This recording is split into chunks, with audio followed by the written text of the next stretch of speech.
It's episode 18 of the Keto for Women show.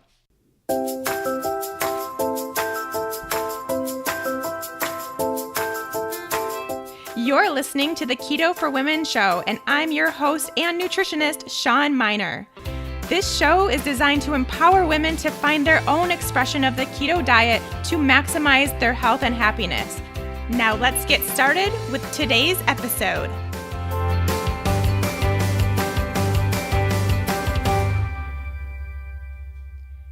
Hey friends, welcome back to the Keto for Women show. I'm Shawn. Thank you so much for joining me as always.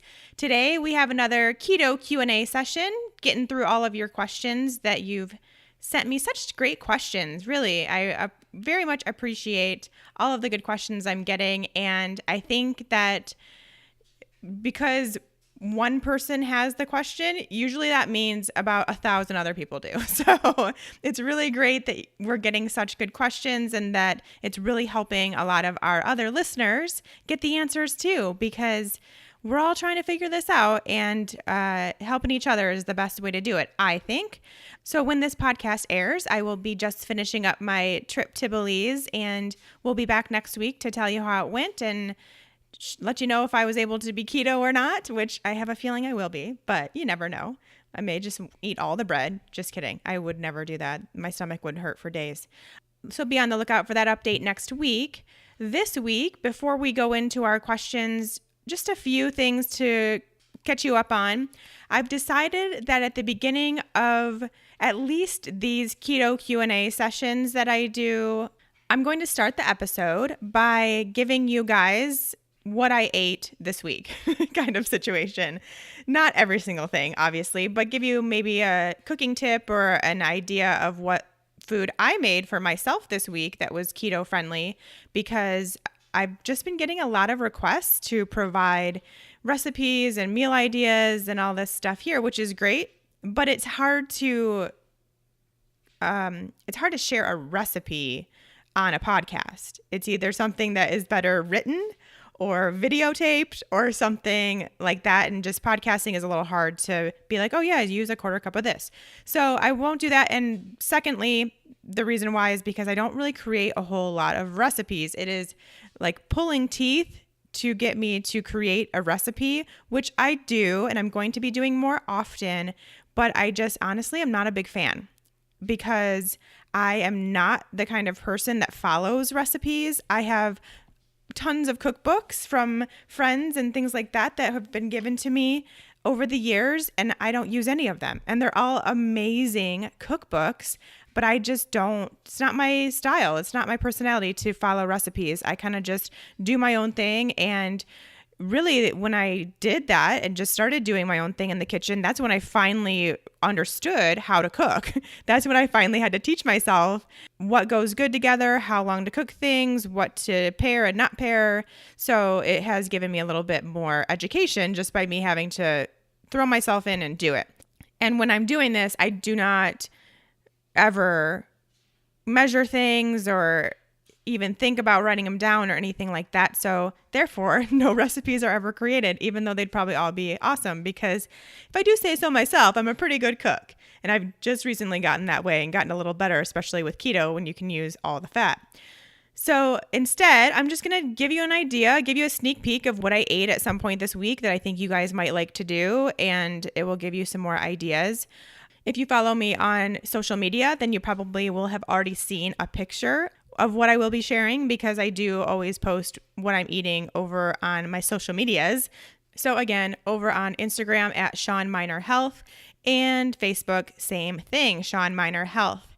So this week I'm finally back to eating pork and beef, which if you didn't know, I was eliminating because I found out they were food sensitivities I had, and was trying to kind of give my immune system a rest, my inflammation, get that coming down a little bit, and just see if I felt any better without these foods.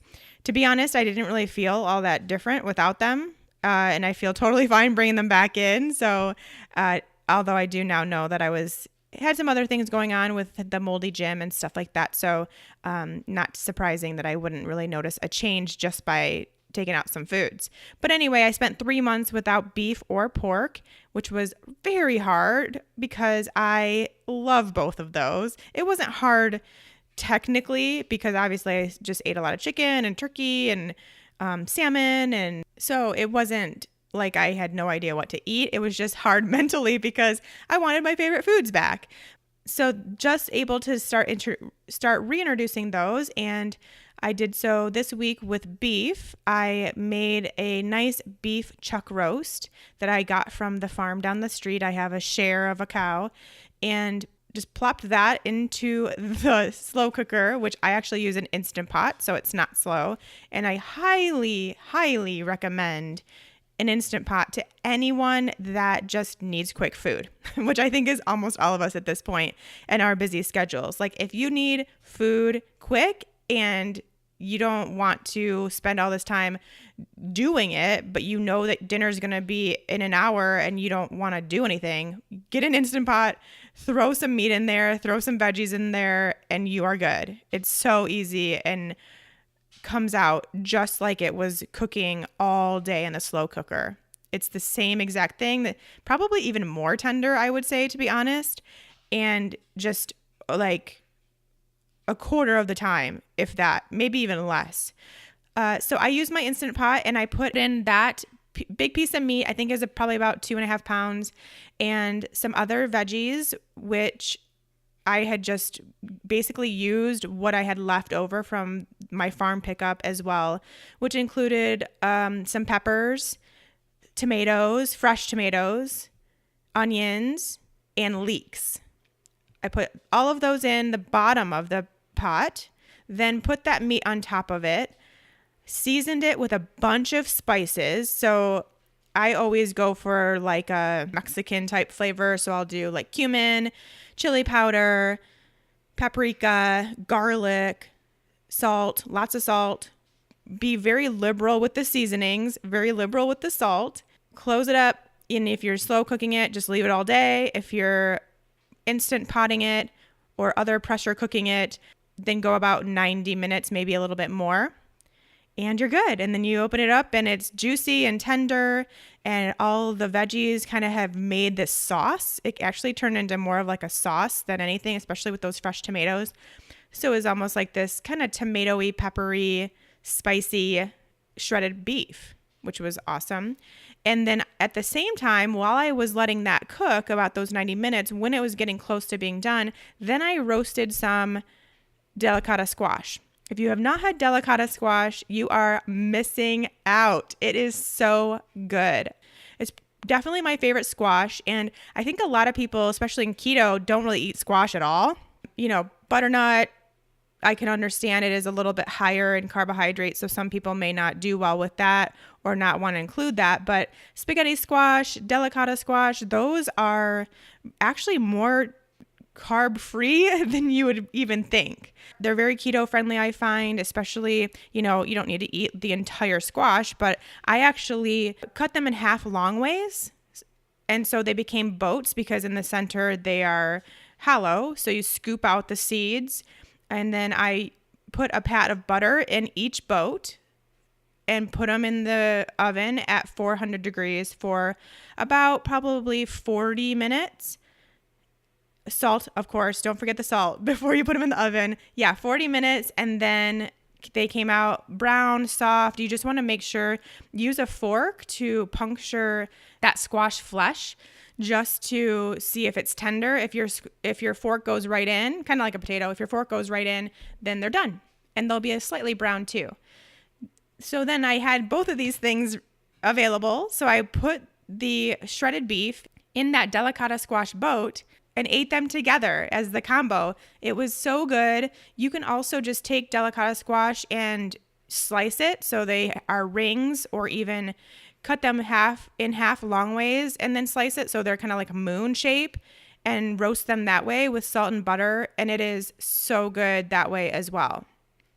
Oh, and a big thing that I did, obviously, that would make this more keto friendly and more friendly for me too, because it was delicious.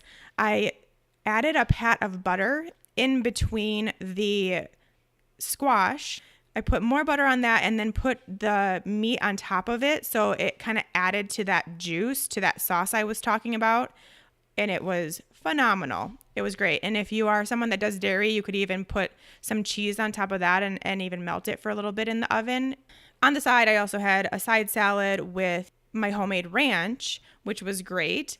So there you go. That's my little cooking inspiration for you for the week. Like I said, super easy, to the point where I don't have anything measured or anything like that. I didn't measure anything. Just one thing in, the next thing in, put some spices on it, call it a day. That's pretty much what I do with 99% of what I cook, but that's why I don't have recipes. Okay, now we just need to give a quick reminder of the Fat Burning Female Project November group that is coming up here very quickly. Enrollment starts November 1st, and it will probably end November 1st too. Whenever it sells out is when it sells out, and it has been in less than 1 day in the past. So I'm going to assume that November 1st is the only day that you can enroll in the Fat Burning Female Project, and I can't even guarantee that entire day either. So if you can, to hop onto the website and get enrolled before it's too late. Another cool thing is that we enroll on November 1st, and while we start that following Monday, but you're going to get those course materials that Friday, the 3rd. So it's a very quick turnaround time. Once you enroll, we are going full speed ahead. There is no wait time to get started, which is really nice. Don't forget that. That's coming up, and make sure you're on the email list so you can get notified as soon as that enrollment opens so you can get a spot. Excited for that, and more information will be coming up here when it gets a little closer, but it's only like 2 weeks away. Okay, let's get on to these questions today. I have some good ones as always, and like I just mentioned, the first thing we're going to do, and I've been meaning to do this for so many weeks, and I keep forgetting that I want to talk about this, but it's a great topic. It's a great question, and it's something that so many people are not informed about in all communities, not just keto, all communities. We have this kind of lack of information around supplements and which ones to take. And, to be perfectly honest, I was in that category too for a really long time, especially when I was someone who was trying so hard to feel better and to get these issues I was having resolved with my health, but yet hadn't yet had the education to know which supplements would be good and which wouldn't work for me, and what brands were good and weren't, and what I should be doing and shouldn't. And so I just ended up either taking nothing or taking 25 different supplements because I didn't know. I was just going by what the next blogger that I happened to come across was saying. So I'm going to give you a little bit of a breakdown of some of the supplements I really love that I think would be really great for women to take, whether you're keto or not, but there are some that are kind of keto specific that I think are definitely no-brainers. And the cool thing that I'm also going to do with this particular topic is I'm going to make everything I'm saying, all of the supplements I recommend, and where to get them, the best brands, all that good stuff, I'm going to turn it into a PDF attachment for you, which is going to be so cool. So you can all just go to the link in the show notes, or you can go to bit.ly/KFW, that stands for Keto for Women, SUP guide, SUPP guide. So that will be in the show notes. You can just click on that or go and type that in, bit.ly/KFW SUPP guide. And you can get everything I recommend as far as what you should be taking and what you should not be taking. But we will also just go over them here because it's fun to talk about. And I actually did get a question about this from Steph, Brittany, and Alexandra. So 3 ladies out there, and I'm sure there's plenty more that didn't ask, but have this question. I'd love to know more about different supplements and vitamins you either suggest women take or would deter women from taking on keto. Thanks for the questions, ladies. They were all pretty similar to that. And it led me to remember that I wanted to talk about supplements. So it was great. We're going to kind of break this up into different categories because I think it will help you kind of figure out what you do need and what you don't need instead of me just listing things off. So specifically for keto, There are supplement recommendations that, yes, I absolutely do think are vitally important for women on keto. The first one is a liver support. You have to support your liver in this process of you eating so much more fat than you're probably used to. And especially if you've ever been someone who have been on a lower fat diet or a poor fat diet, eating a lot of vegetable oils and seed oils, anything like that, where you weren't paying attention to the quality of oil, then you definitely need to support that process by supporting the liver and gallbladder. I really like to just give overall support to the liver during this time. That can be done with specific nutrients. I think I mentioned this on another show. There are specific herbs that are great at really supporting the liver. These include things like milk thistle, chicory root, dandelion, turmeric, burdock. There's a lot of really great ones out there. And what's even better is that many supplement companies will put them all into one pill. So you can get a little bit of the benefits from each one, which is great. And that's why I really like some of these liver support blends out there. And there's one in particular that I'll link to in this PDF attachment that you can check out and maybe start supporting your liver that way. But we need liver support because that is where, amongst many other things, our liver is like this insanely important organ that we have that does so many things. But one of the main things it does is to create bile. So we produce bile in our liver. Bile is what we use. It's part of the digestive process and is what our bodies use to break down our dietary fats and turn them into fatty acids, which is when we get this really awesome health benefits from our fats when they turn to fatty acids, which we talked about last week. We need that bile to be flowing very freely and openly and cleanly. It is actually pretty common, especially in women who have had low fat or crappy fat diets, for that bile to get sluggish. Think of it as like olive oil. Say we want it to be the consistency of olive oil, but it can get kind of stuck and sluggish and can become, let's say, more like molasses or honey, where it's very slow moving and then it doesn't do its job. We're not getting that bile to flow freely to break up our fats and get all these health benefits that come with our dietary fat choices. So we can use these liver supporting agents to really kind of work to cleanse out that bile. So it will clean it out. It will make it more olive oily. Bad example, but we're using it. And it can go nice and freely to breaking up those fatty acids, and we will actually feel a lot better. So a lot of women that aren't digesting their fats well will be, if you are someone that gets bloated on a ketogenic diet or after meals, has stools that float. So start looking at your poop, see if it floats, or it may even look kind of oily in the water. So if you see oil coming off of your stool, that would be another indicator. You can also get things like headaches. Dry skin is really common too because you're not getting those fatty acids to support your skin health.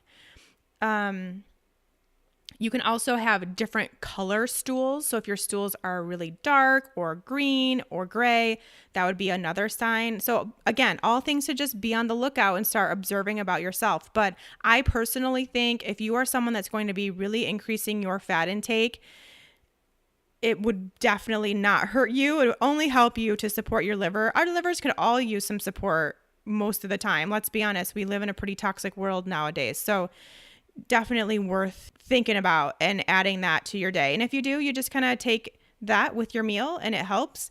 Another really good thing that helps that would be good for someone that does not have a gallbladder, because the gallbladder is where we store bile so that we have kind of this constant supply ready to go. If you don't have a gallbladder, then you still can make your bile in your liver. You're just not having that storage capability. So you need your bile to flow a little bit more freely, a little bit more quicker, perhaps start producing more, that kind of thing. And you can do that with ox bile. Ox bile is a really great support. I don't usually recommend it for people that have a gallbladder, just because a lot of the other liver cleansing agents can do the same work. Ox bile can be pretty pretty intense and pretty specific about the dosing that you need individually, whereas these herbal nutrients are extremely safe and very effective for most people. So we don't really need to go that route. With ox bile, without a gallbladder, you can absolutely use that to, again, help that bile flow, and you'll feel significant impacts in a good way by doing so. And if you are someone who doesn't have a gallbladder and you're trying keto and you're eating more fat, add in that ox bile and see how you do. It's different. Some people will have diarrhea if they don't take it and they're keto with no gallbladder.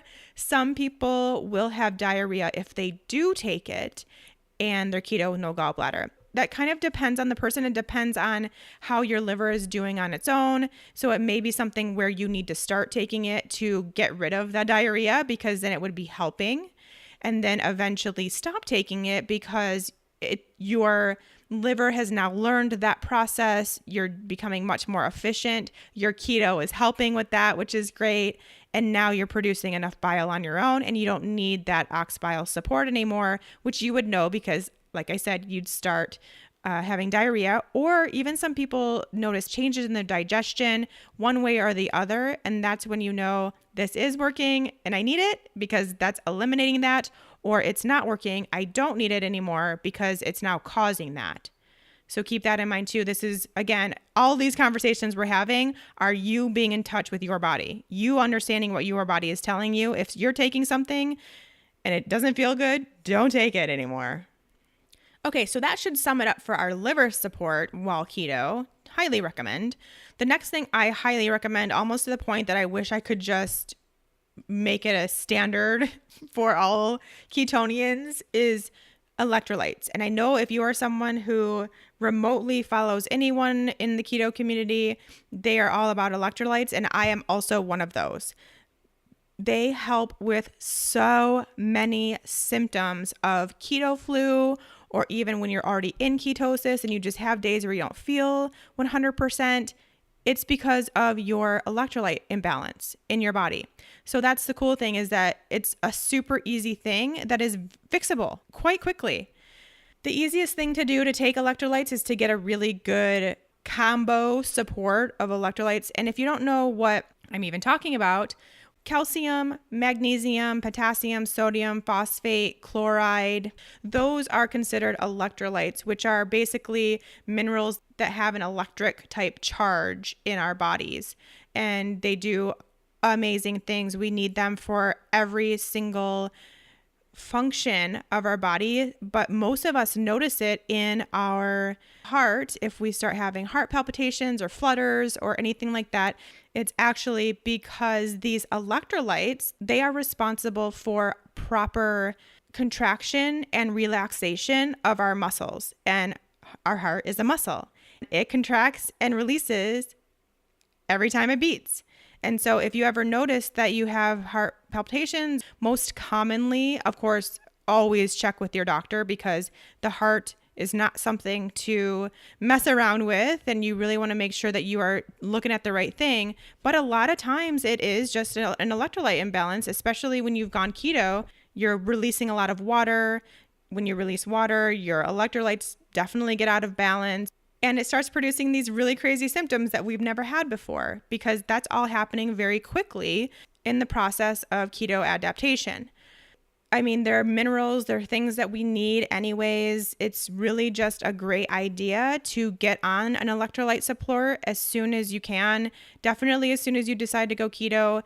And that will probably be a long-term thing, because you'll notice that you feel quite a bit better when you're on them. Another thing it helps with is muscle cramping, which is super common on keto. Headaches, thirstiness, bloating, water retention, fatigue.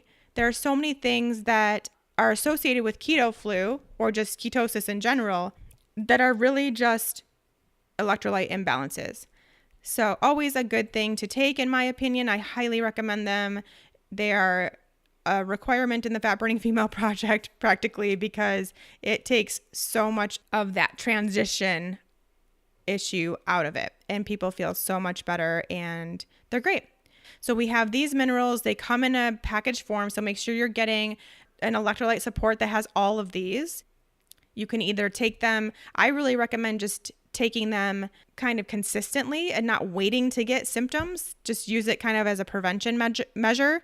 But you can also just kind of have them around and use them as needed if you'd like to, but always definitely good to have around.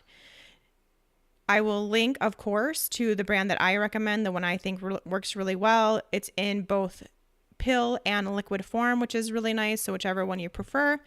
And it's just awesome. It's just a great one. There's nothing else added. That's the problem with some electrolyte supports that I have seen. Actually, a lot of electrolyte supports that I've seen that keto people are taking is that they still will contain like a sweetener or something that I just don't think is necessary. It becomes like a drink, which is fine, but you don't need that added, even sugar-free sweetener in your day. I don't think that's necessary when you can take it in so many other ways just as easily. Along with that, while we're on the topic of electrolytes, of course, I say this all the time. Every keto practitioner says this all the time. You also have to support your intake of salt. So you will be needing more salt than you are used to because of that releasing of water.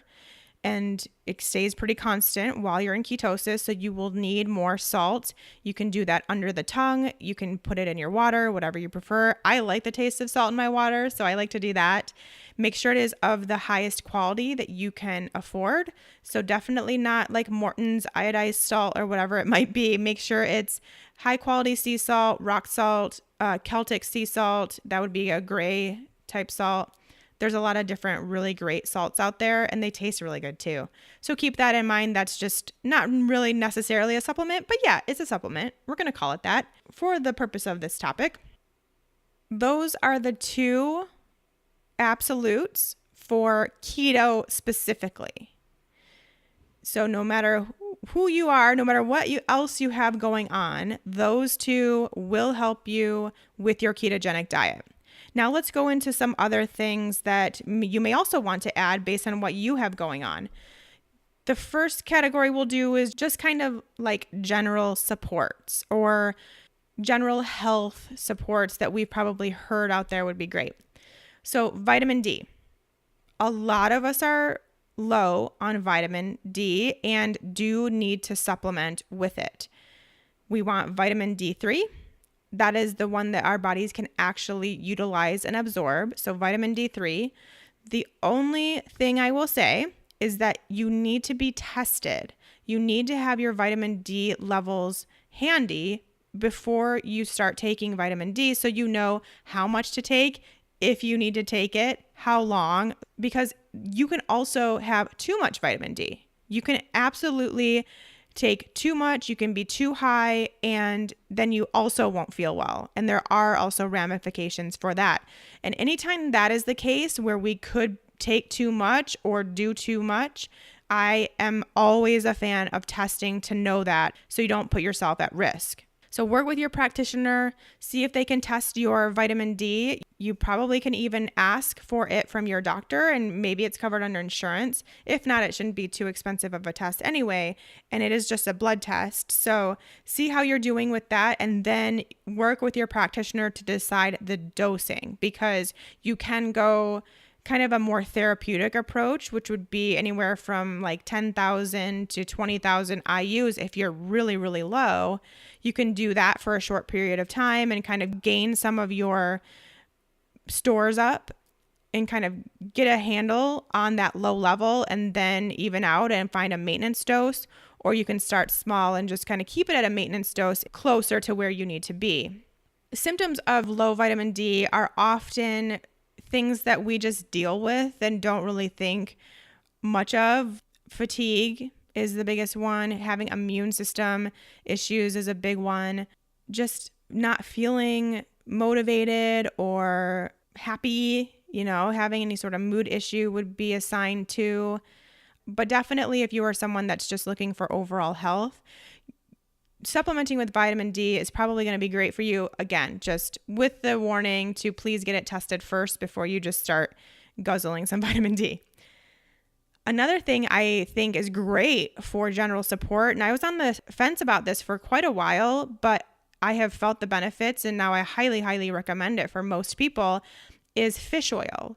And it's kind of one of those things where some people love fish oil and some people hate fish oil, and you're never going to find the answer because there will always be, something else to consider. But in my personal experience, what I have found that has helped, it has helped so much with my inflammation and my brain health. I take high doses of fish oil every single day, and it has made a big difference.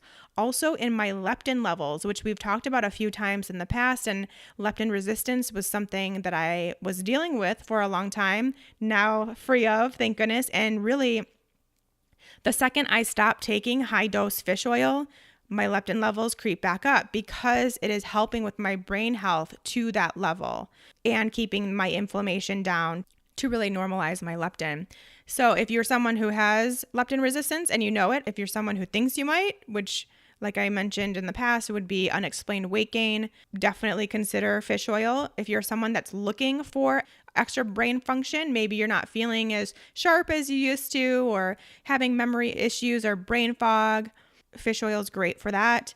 If you feel inflammation, if you feel inflamed, like joint pain or stiffness or retaining water, anything like that are kind of signs of inflammation, fish oil would be great. Even, skin irritation or inflammation, that would probably help quite a bit too. There's even literature that shows that fish oil can aid in the prevention of cancer and ADHD and Alzheimer's. So even if you're not experiencing any of these right now, but you want to more so look at your long-term health, then fish oil would be great to consider for that too. I will link to the one again in the PDF that I like and I take. It has been just amazing for me. It has worked really well. And it also does contain a little bit of vitamin D. So going back to that conversation a few minutes ago, would also kind of take care of some of that too. It is a pretty small dose. So even if you're not someone that knows your level of vitamin D, you'd probably be safe taking the amount that is contained in this fish oil that I recommend. Now, the problem with fish oil mainly comes from the sourcing and trusting the company and the brand. And that's why there's a lot of wishy-washiness, because you can get really poor quality fish oil very easily that will pretty much just be like you downing canola oil, which we know is very inflammatory, very rancid. Your body doesn't recognize it, and it does more damage to your body. You can do that with fish oil that has been just as much altered and processed and heated. If that supplement company is not taking great care for their fish oil, it's going to do more harm than good. So that's why you can go to your nearest health food store right now and probably look at 100 different kinds of fish oil. But I did a lot of research. I really made sure the company that I was going to was doing the right thing with their fish oil, where they were sourcing it, what kind of fish they were using, and found one that I feel comfortable with. And it shows because I almost immediately saw results. Whereas if it were something where I wasn't too sure about, I wouldn't feel anything or I would feel worse, and I would know that. So again, you're listening and looking out for your body. You're learning what those signs mean, which is so great that we're doing all this here on the podcast. I love it. And you're really getting in touch and looking for what you need, what you don't need, and what's working, what's not working. But anyway, I'll link to that company that I recommend in the PDF attachment to this episode. Okay, general health, moving on.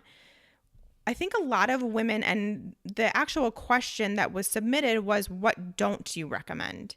And it's hard to say overarching if there's something that you definitely should not be taking. But I do see that one thing a lot of women take that is probably not necessary is a multivitamin, which I know sounds crazy because, we all need all these vitamins. But now we're in this really nutrient-dense ketogenic diet. And so we're getting tons of vitamins every single day in the food we eat, but also going very similarly to the fish oil discussion, so many of these multivitamins on store shelves are not good quality. You are not actually absorbing those vitamins and minerals into your body. You're just peeing them out, essentially. So it's kind of a waste of money. And so I really want to get people away from just taking this random multivitamin and get on something that's really going to actually work really well. And it's not that I don't think you need extra vitamins, although I think that you're getting more from your diet than you think you are with eating these nutrient-dense keto diets that we do with all these veggies. But let's get on something that is going to do very similar things, but also be actually a good, high-quality source, something that our body recognizes and gets a lot of benefit from. When I tell people they need to take a multivitamin, or if I see that that might be a need, then I tell them to take or eat beef liver or any other organ for that matter, or really any other animal. But get some organ meats in your diet if you can. That will take care of that. They are honestly nature's multivitamin is what I think of them. They're truly amazing. You will get such a great response by adding in some of these organ meats. But if you're like me and you just can't do it, because I've tried, I've made myself forced the liver down and I can't do it. I absolutely hate the taste. So it will not be happening. You can also get it in supplement form, which is great. And there are companies out there that also make sure their liver is from a really good high quality source cattle, and they're grass fed and they're happy animals and all that great stuff, which is important for all of our meat sourcing. So you can get that in a pill form and you never know what it tastes like because all you do is swallow and it's in your system. And I have seen great improvements by adding in beef liver capsules, mainly to my skin, hair, nails, energy, I'd say even too. But man, if you want to have awesome skin and really strong hair and nails, go for the beef liver. It is amazing, but it's also great for your immune system, your inflammatory response, all that stuff too. But it is as far as what you'll actually see, you will notice immediate improvements just by adding that in. Again, check out my PDF attachment to this episode for that info. There's a particular brand that I love, of course, and it'll be there. Next thing, this is general, even though you're going to think it's specific, it's not. A probiotic. It is obviously a gut health support, yes, but it's just incredible the differences people see in their health by taking a good quality probiotic. And now here's another case where there are so many options out there in any store at this point almost. And honestly, most of them are crap. They just are. They have all this amazing marketing that makes it look like, oh, this is going to be the best thing ever for my gut. And they're doing practically nothing. They're very low dose. They're not the right strains. And you're, again, just throwing your money away. And probiotics are expensive. They definitely are. But it is so worth the money. You will see such improvements in your digestion and how you feel just with your regularity, your breakdown of food. But you will also notice other things like your skin improving, your mental clarity improving, your sleep improving, because really the bacteria in our gut is responsible for all those other things. There is a connection between our gut health and brain health, our gut health and skin health, our gut health and endocrine system, which is our hormonal system. So, there is no reason for people not to take a probiotic and gain those benefits. And one thing I can tell you for sure, because I see it in my practice on a daily basis, there is not one person, not me, not you, not your doctor, no one who has enough gut bacteria to give them the health benefits that they need and want and deserve. There's just not. We don't live in that type of society anymore. We're in this society now where everything's antibacterial, cleaned, and our soil is really depleted of all the bacteria in it. And we just have completely depleted our supply of bacteria that we could be gaining naturally. So therefore, we have to get them from a supplemental source. And there are great ones out there. I will be linking to those in the PDF, but definitely if you are not currently taking a probiotic, please do. You will feel so good. Okay, I think the only other general support I'm going to go over is magnesium, which is actually an electrolyte. So we've already talked about that. But often women in particular are so deficient in magnesium that the electrolyte support isn't going to be enough. So a lot of women will feel better with some additional magnesium in their lives. Now, the thing with magnesium is that every person responds differently to different forms of magnesium. So there is a little bit of trial and error when it comes to magnesium. I actually prefer taking a magnesium blend. You can get a magnesium that has different forms in the same capsule, and therefore you're not getting an overdose of any of the three. So most people tolerate that really well. Whereas if they were taking just the same dose of just one of those, they would not tolerate that well. And really, when you don't tolerate it, it's mainly just it loosens your stool too much and may cause diarrhea or even explosive diarrhea, which is not fun, right? I think we can all agree with that. I'm pretty sure nobody wants that. So you kind of have to experiment a little bit, which I know now sounds really scary because you don't even want to go there, but you'll know. You'll feel a little grumbly in the tummy if it's not the right one, or if the dose wasn't right, or if you just need to try a different brand. If you don't sleep well, it's often partially, at least, due to a need for magnesium. So a lot of women take magnesium as a sleep aid, which is great. Take it like an hour before bed. You'll be ready to sleep. Trust me, because magnesium is very calming. It's that electrolyte that relaxes our muscles. So we contract our muscles and we relax. That's why it's also great for people with cramps, because when you're cramping, it's because your muscle can't release. And magnesium does that for our muscles, which is great. So you'll be super relaxed when it's time for bed. This is also why it works really well for people with constipation. And what's so funny is that most people in my practice that have digestive issues that involve constipation, they think that magnesium is actually a digestive support, and it's not. It has nothing to do with the digestion, except it allows your colon to relax, and therefore you can go to the bathroom. So it provides that relaxation mechanism to where you can release your bowels. It is really great for that, although not something that should be solely used for constipation. Remember, if you are constipated, you have something else going on in your GI tract that needs to be figured out. So don't just use that magnesium as a crutch. Please figure it out. Okay, let's move on to some hormone-specific supplements that I love, especially because we're talking to the women out there. And you know I love talking about hormones and adrenals and all that stuff.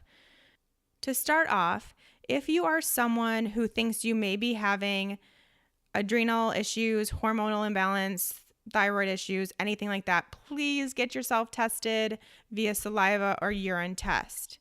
Please, please, please. That's the first step, because I really hesitate to even give out these options because, again, I don't want you to just keep pushing the new supplement at it, looking for change when you have no idea what your issue actually is. I really think these supplemental options are for people who know what they have going on and need help with what they have going on.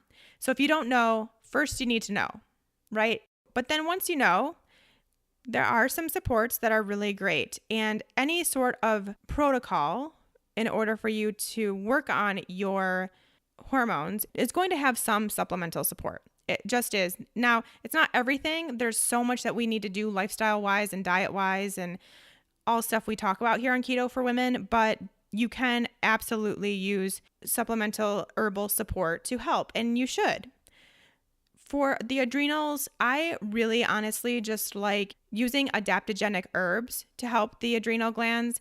They're great because they will basically figure out what your body needs and give it what it needs. So if you are someone that has low cortisol, or even just at some point in the day has low cortisol, then it will help your adrenals boost up that cortisol production. If you are someone that has high cortisol at any point throughout the day or all day, these herbs will help lower your cortisol production, help those adrenal glands chill out on that cortisol production a little bit. So both really nice and really safe, and obviously taking those would just help modulate your cortisol response in general. But also at the same time, these supports are really awesome at nourishing your adrenals. So they will provide these vitamins and herbs and just all these great things that nourish those glands, let them know everything's okay, get them back to functioning regularly and optimally over the course of some time. So that's also what is really great about these herbal supports and the adaptogens that I was mentioning. Now, again, the cool thing is that you can get blends of some of the best supports for your adrenals specifically in a blend. So you get the benefits of multiple adaptogens in one little pill, which is great. And that's what I tend to recommend instead of specific herbs, because I like getting the benefits of more than one. They all do slightly different things. So I think having a blend is really nice. Again, I'll link my favorite blend up in this PDF attachment. I generally don't tend to recommend anything that's too stimulating or harsh or anything like that. And that's another reason why the blends that I recommend are extremely safe. You're not going to feel like all of a sudden you're on 10 cups of coffee. You'll just notice a slight boost in your energy or maybe a slight calming sensation. And that's exactly what we want. And they're great to take long term. There's not anything that's going to be harmful in the long run. They're just really awesome, safe blends. If you are someone that knows that you are dealing with low progesterone and or estrogen dominance, then taking a supplement called Vitex or Chaste Tree is going to be, again, really awesome. It's another type of adaptogenic herb specifically for progesterone that will help you boost your progesterone by taking that over the long term. Now, the cool thing, I think it's cool, but also something to remember, is that you are going to be taking this support at a higher dose in your luteal phase of your cycle if you are someone that is cycling. So you will take a higher dose, probably double the dose, from days 15 to the end of your cycle or when you start menstruation. Then you go back down through day 14 and then hop back up at 15.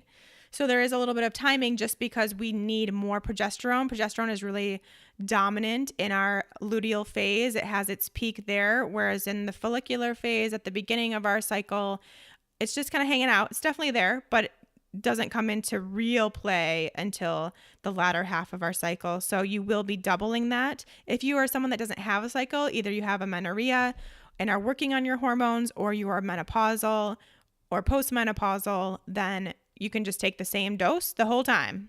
If you are someone that's waiting for a cycle, as in amenorrhea, like you are still within cycling age and hoping to get a period at some point, you will take a pretty high dose because we really need that progesterone to boost up. But again, something that is extremely safe for women to take, although of course I would recommend that you test to make sure that that's what you're dealing with before you just start supplementing. But it is very safe and very effective. I highly recommend it. It has two names, even though it's the same thing, Chaste Tree or Vitex. It's the same thing, different names. I will link to my favorite in the PDF. The only other hormone-specific one that I will talk about that I think can be somewhat generalized here on the podcast, really any other situation, I would need to speak with someone one-on-one and see their test results to offer more advice. But there is one other situation where I think we can be a little bit more general and this could really help some people, and that is the case of PCOS. or what really is high androgens. So if you have high DHEA and high testosterone, that would be characterized as PCOS, polycystic ovarian syndrome. And there are some great herbal supports that help with your PCOS symptoms and just getting those high androgen levels down. And we don't necessarily have to turn to metformin, which is what is commonly prescribed at the doctor's office. If you're someone with PCOS, we don't have to turn to that. And if we're on it, we can get off it. So that would be really awesome to do. Now, again, if you are on a prescription medication, please talk to your doctor if you do want to get off and try an herbal support before you just do it on your own. But here are some things that I recommend for people with PCOS. You can use inositol.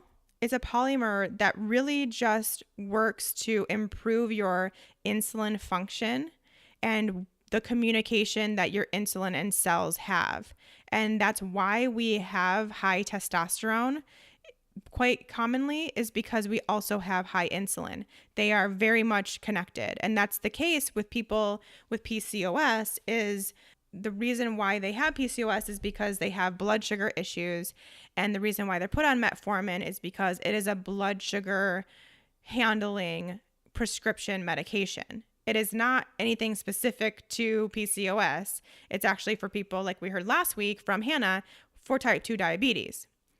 So it actually helps you handle your insulin and your glucose better, whereas inositol will do a similar thing, but not as a prescription medication. So that's really cool. I like that. I'll link my favorite brand. And then saw palmetto is an herbal support that has been shown in women to reduce their androgenic activity. So the combination of those two is a really great support for people with PCOS. Again, you would need to be tested and know those numbers before you would know to start those supplements, but they are a great option for people with PCOS. Okay, moving on. This is really still hormonal, but a lot of us don't think or recognize that. If you need sleep support, if you need help with your sleep, the first thing I recommend is working on your adrenals, of course, and your blood sugar. So keto in itself, for the most part, makes pretty much everyone sleep better, for sure. Especially if you're eating enough food keto. So we have to have a decent amount of food plus keto, and we're good to go sleep-wise. But if you do need support with your sleep, there are a couple of things I recommend. First of all, phosphatidylserine. Phosphatidylserine really helps with calming your brain. It actually works as a nice calming agent for those neurotransmitters in your brain so you can relax and sleep. I recommend that before bed quite often. There are so many blends, again, of nice sleep supporting herbs like valerian root and lemon balm and passion flower. Just some really great things that work to just calm us down and get us ready into that sleep state where we're a little more relaxed and ready to fall asleep. I do not recommend melatonin about 99% of the time because melatonin is a hormone. So what happens when we supplement with any hormone is our body stops producing it on its own because now we are supplementing with that. And over time, it can get to the point where your body just isn't going to do that anymore. It's kind of gone to sleep on that whole situation, pun intended. And then you find out you can't get off melatonin, or when you do, you don't sleep as well. So you almost become stuck in this place where you always need melatonin to fall asleep, and nobody wants that, and you're not getting as good of sleep.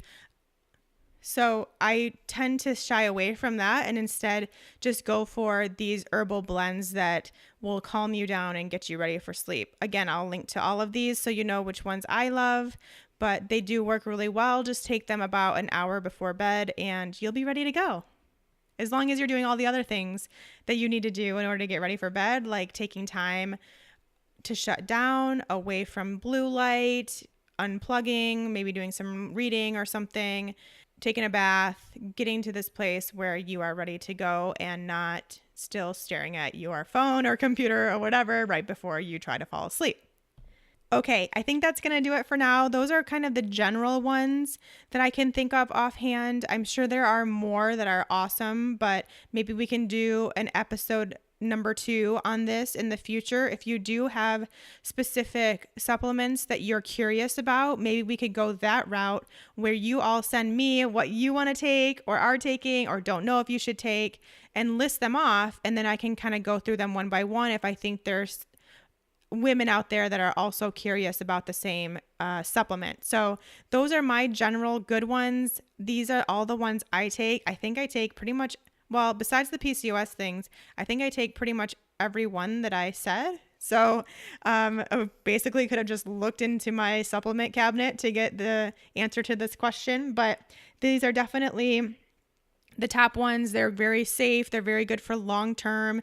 And by long term, I mean 3, 6, 9, 12 months. I mean, it could be longer than that, but I guess I just don't mean a month is long term. More than likely, because they're all herbal supports, you're going to need more than that before you start seeing any measurable improvement besides just feeling a little bit better.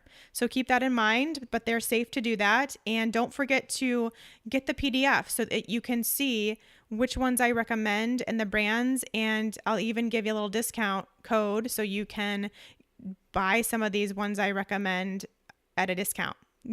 So exciting. Lucky ducks. And just like that, I thought I was going to get through 5 questions and I only got through 1.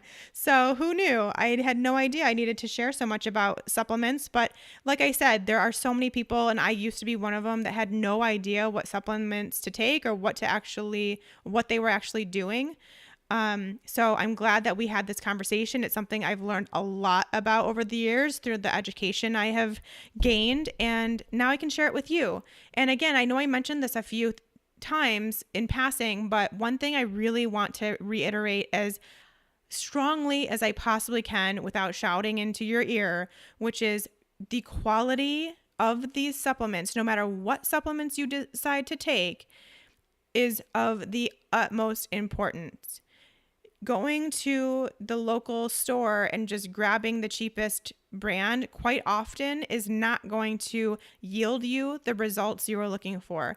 It really is the case where quite often spending a little bit more money, and I'm not talking a ton, but a little bit more money, and going with a company that does really intense research and testing on their supplements before they release them to the public is so important. And those are the only brands that I recommend. They are actually brands that you can only get through practitioners. So it's great that you guys are listening to this because you'll be able to gain access to that through me.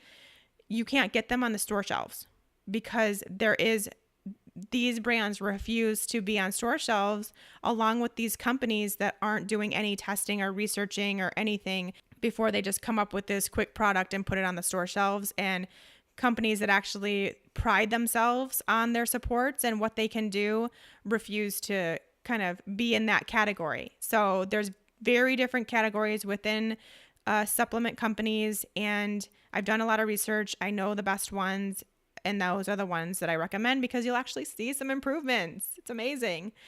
So just keep that in mind next time you're out shopping for supplements and not sure which brand to choose.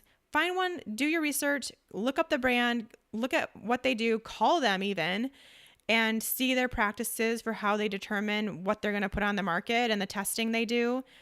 Or just go with someone that you trust, your practitioner, and go by their recommendation as well because we've done the research. Okay, that's my soapbox for the day. Hope you guys enjoyed this. I'm glad I got to share my knowledge with you all, and I'll be back next week. Hey, lady. Do you want to make sure that you are doing the ketogenic diet the right way for you? Do you want to make sure you're getting all of those amazing benefits that come with producing ketones and not putting any extra stress on your body? Then head to my website and check out the Fat Burning Female Project. We have a new class starting soon, and I'd love to have you be a part of it. Head to bit.ly/fatburningfemale. That's bit.ly/fatburningfemale, and make sure to sign up to get a notification of when the next class will be. Can't wait to see you there.